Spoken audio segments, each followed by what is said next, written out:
Hi, my name is Katerina. I'm an international communication consultant, and today we are going to speak about traditional levels of English. I'll help you to understand the logic behind A2, C2 marking. We'll find out how levels are defined and what information it can or can't give you about your language abilities. Subscribe to my channel to get answers to burning questions about language learning. For majority of people I know, defining their level looks like magic. The specialist looks at you attentively, asks you some basic questions about your life and family, you complete some short test and boom, you're upper intermediate. How do you live with that? What does it mean for you? How does anyone know which level you are? So let me share some secrets behind it.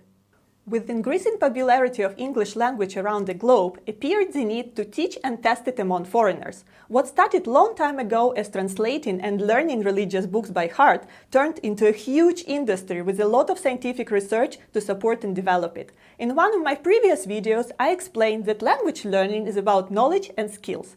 After analyzing massive data sources, linguists could separate which grammar and vocabulary is most common in usage and which one is less, and divide knowledge into levels where first you would study everyday top words and structures, making it more complicated as you progress. However, soon people realized that it wasn't enough and also categorized skills according to what people can do at the beginning of their learning and as they progress. You may think that book publishers do it, but no, there is a separate framework introduced by Council of Europe called CFR, the Common European Framework of Reference for Languages, that in 2001 created the first finalized versions of level descriptors about knowledge and skills.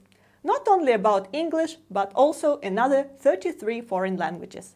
A lecture is over. Time to wake up and listen about practicalities. Logic behind levels names is pretty simple. It follows the alphabet. You start with A, then B, then C. At A, you learn the basics. At B, you're in the middle. At C, you're advanced. With time, there was a need to separate more and create two A's, A1, A2, two B's, B1, B2, and two C's, C1, C2. To make it simpler, there is a spoken name of levels. Elementary is A1, which means basic. Pre-intermediate is A2, because pre means before. Intermediate B1, you're in the middle. Upper intermediate is B2, upper means higher than. And advanced C1, C2 is proficiency level. So, being at a particular level means that you have all knowledge of this level and that you developed all skills according to this level. It looks easy to check. You should complete a long grammar and vocabulary test. After that, complete a test that will check your listening, reading, writing, and speaking. That's exactly what they do in Cambridge exams. But it takes nearly 3 hours for one level, and you are not ready to spend that long when you sign up for a language course. Plus, any test requires knowledge of exam format. So usually it's done in an express way. A teacher who has delivered dozens of times all levels from starter to advanced in 5-minute conversation with you and looking through basic grammar test can approximately name your level and save lots of time for everyone.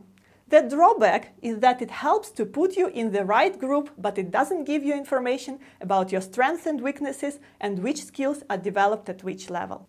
Now, let's find out where knowing your levels helps and where it doesn't bring any value. It helps when 1. You're going to study abroad or consider immigration. Then you will be asked to prove that you have a demanded level of English. Number 2.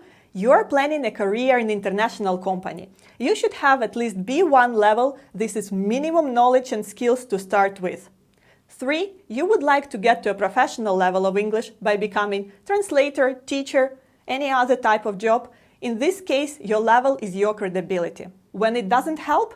1. While traveling, your survival skills matter more than your level. Normal story is a husband with elementary level fighting for a discount next to a quiet, shy wife with her advanced English.